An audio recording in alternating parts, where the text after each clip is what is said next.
प्रसिद्ध omelette pizza वाली। दिल्ली के एक व्यस्त इलाके में सुबह के 6 बजते ही सड़क पर हलचल शुरू हो जाती थी। दूध वाले अपनी साइकिलों पर निकल पड़ते, अखबार वाले हर गली में अखबार बांटते और ऑफिस जाने वाले लोग जल्दी जल्दी बस स्टॉप की ओर बढ़ने लगते। उसी सड़क के एक कोने पर एक छोटा सा ठेला रोज सुबह सबसे पहले सजता था। ठेले पर साफ सुथरे बर्तन, रंग बिरंगी सब्जियां, ताज़े अंडे, मक्खन, चीज़ और कई तरह के मसाले करीने से रखे रहते थे। इस ठेले की मालकिन थी राधा। राधा की उम्र लगभग 28 वर्ष थी। उसके चेहरे पर हमेशा मुस्कान रहती थी।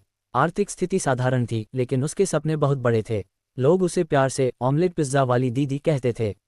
असल में राधा ने साधारण ऑमलेट को एक नया रूप दिया था।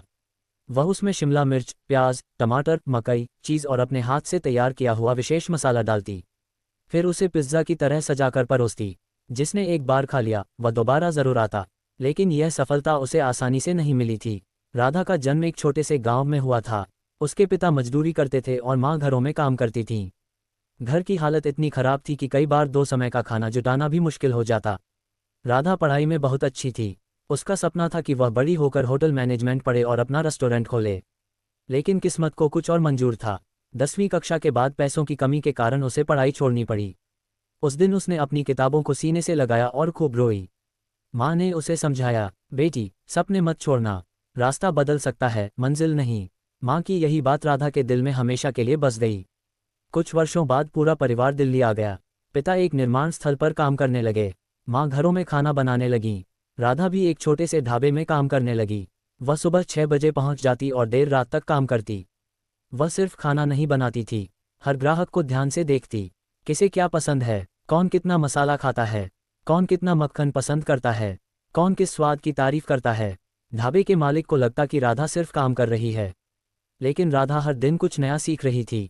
एक दिन ढाबे पर एक विदेशी ग्राहक आया। उसने ऑमलेट और पिज्ज़ा दोनों का ऑर्डर दिया। राधा ने पहली बार ध्यान से पिज्ज़ा को देखा।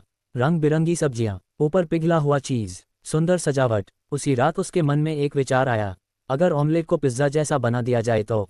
अगले दिन उसने छुट्टी लेकर घर पर प्रयोग शुरू किया। पहला प्रयास असफल रहा, दूसरा भी, तीसरे में अंडा जल गया, चौथे में चीज़ ज़्यादा पड़ गया। लेकिन उसने हार नहीं मानी। करीब 50 बार कोशिश करने के बाद आखिरकार वह स्वाद तैयार हो गया जिसकी वह कल्पना कर रही थी। उसने अपने परिवार को खिलाया। सबने एक साथ कहा, वाह। उस दिन राधा को पहली बार लगा कि उसका सपना सच हो सकता है। राधा ने कई सालों तक थोड़े थोड़े पैसे बचाए। उसने नए कपड़े नहीं खरीदे, महंगे मोबाइल नहीं खरीदे, हर महीने कुछ पैसे बचाकर अलग रखती रही। आखिरकार उसने एक छोटा सा ठेला खरीद लिया। पहले दिन उसने सिर्फ 30 अंडे खरीदे, साथ में कुछ सब्जियां और थोड़ा चीज़। सुबह 7 बजे उसने अपना ठेला लगाया। पहले 1 घंटे तक कोई ग्राहक नहीं आया। वह घबराने लगी। फिर एक कॉलेज का छात्र आया। उसने पूछा, दीदी, ये ऑमलेट पिज्ज़ा क्या होता है? राधा मुस्कुराए, एक बार खाकर देखिए, पसंद नहीं आया तो पैसे वापस। लड़के ने ऑर्डर दिया। कुछ ही मिनटों में गर्मागर्म ऑमलेट पिज्ज़ा तैयार हो गया। उसने पहला निवाला लिया। उसकी आंखें चमक उठीं। दीदी, ये तो कमाल है। उसने तुरंत अपने दोस्तों को बुला लिया। कुछ ही देर में 5 और ग्राहक आ गए। दोपहर तक सारे 30 अंडे खत्म हो चुके थे। राधा की आंखों में खुशी के आंसू आ गए।